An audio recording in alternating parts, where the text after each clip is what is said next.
Selamat siang, Romo, Frater, Suster, Diakon, Bapak, Ibu, Saudara-saudari terkasih yang dikasihi Tuhan.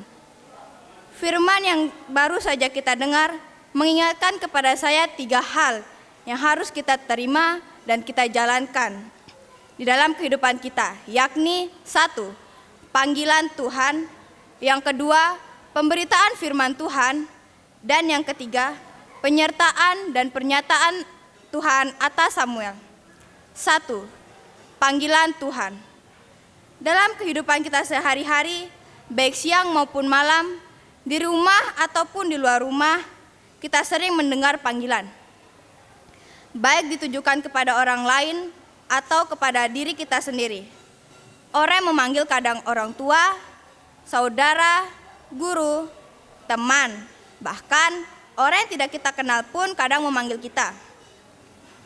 Kita adalah orang beriman, tentunya sudah tahu dan paham jika dipanggil.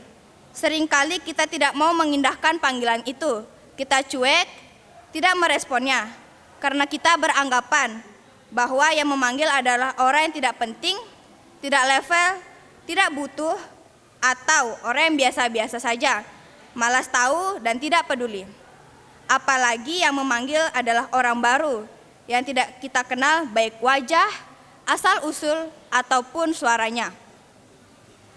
Berbeda dengan Samuel.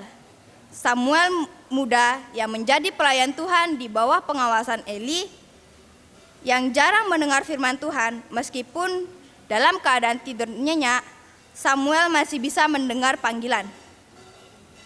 Inilah panggilan pertama. Pada suatu malam, saat Samuel telah tertidur, Samuel mendengar ada suara yang memanggilnya, "Samuel, Samuel." Ia pun langsung menjawabnya, "Ya, Bapa." Setelah itu ia pun berlari menemui Eli dan bertanya, "Apakah Bapa memanggil aku?" Dan karena Eli tidak merasa tidak memanggilnya, Eli pun menyuruh Samuel untuk kembali tidur.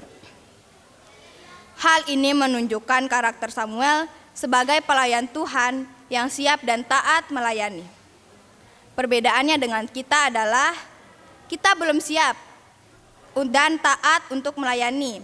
Dibuktikan dengan kalau sudah tertidur lelap, kita tidak mungkin mendengar suara apapun. Inilah panggilan kedua. Setelah beberapa saat kemudian, Samuel kembali mendengar ada suara yang memanggilnya. Samuel tidak segera menjawab. Ia pun bangun, lalu pergi mendapatkan Imam Eli dan berkata, "Ya Bapa, bukankah Bapa memanggil aku?" Tetapi karena Eli tidak memanggilnya, Samuel pun disuruh untuk tidur kembali. Hal ini menunjukkan kebingungan Samuel, bahwa siapakah sebenarnya yang memanggil dia. Perbedaannya dengan kita adalah, kita bukan bingung, melainkan masa bodoh atau cuek. Berikutnya adalah panggilan ketiga. Beberapa saat kemudian, Samuel kembali mendengar ada suara yang memanggilnya. Ia pun bangun lalu pergi mendapatkan Eli dan berkata, "Ya Bapa, bukankah Bapa memanggil aku?" Lalu mengertilah Eli bahwa Tuhanlah yang memanggil anak itu. Maka berkatalah Eli, "Pergilah tidur, dan apabila engkau mendengar suara yang memanggilmu, katakan, 'Berbicaralah Tuhan, hamba-Mu mendengar.'" Setelah itu Samuel pun kembali tidur. Panggilan ketiga ini menunjukkan bahwa di tengah kebingungan dan ketidakmengertian Samuel terbukti memiliki kesetiaan dan ketaatan merespon panggilan, sekalipun ia salah siapa yang memanggilnya. Perbedaannya dengan kita mungkin menutup rapat pendengaran kita, bahkan tidak mau peduli lagi. Yang terakhir adalah panggilan keempat. Dalam panggilan keempat ini, Tuhan datang dan berdiri di dekatnya dan memanggilnya yang seperti yang sudah-sudah. "Samuel, Samuel." Dan Samuel pun menjawab, "Berbicaralah, sebab hamba-Mu ini mendengar." dan Tuhan pun berbicara kepadanya. Hal ini menunjukkan bahwa kesiapsediaan mendengar dan menerima firman Tuhan, semua ini adalah hal pertama, yakni panggilan Tuhan. Hal yang kedua, pemberitaan firman Tuhan. Dikarenakan Samuel sudah menjadi nabi Tuhan, maka ia pun harus menyampaikan seluruh kehendak Allah kepada Imam Eli dan mengatakan seluruh kebenarannya.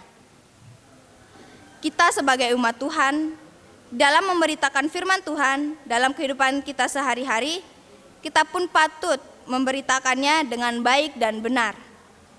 Hal yang ketiga, penyertaan dan pernyataan Tuhan atas Samuel. Bahwa satu, Tuhan menyertai Samuel dalam pertumbuhannya. Yang kedua, Tuhan terus berbicara kepada Samuel. Dan yang ketiga, Tuhan mempercayakan Samuel untuk menyatakan firman-Nya. Pesan saya untuk kita semua adalah, satu, sebagai pelayan Tuhan, kita mesti siap dan taat melayani.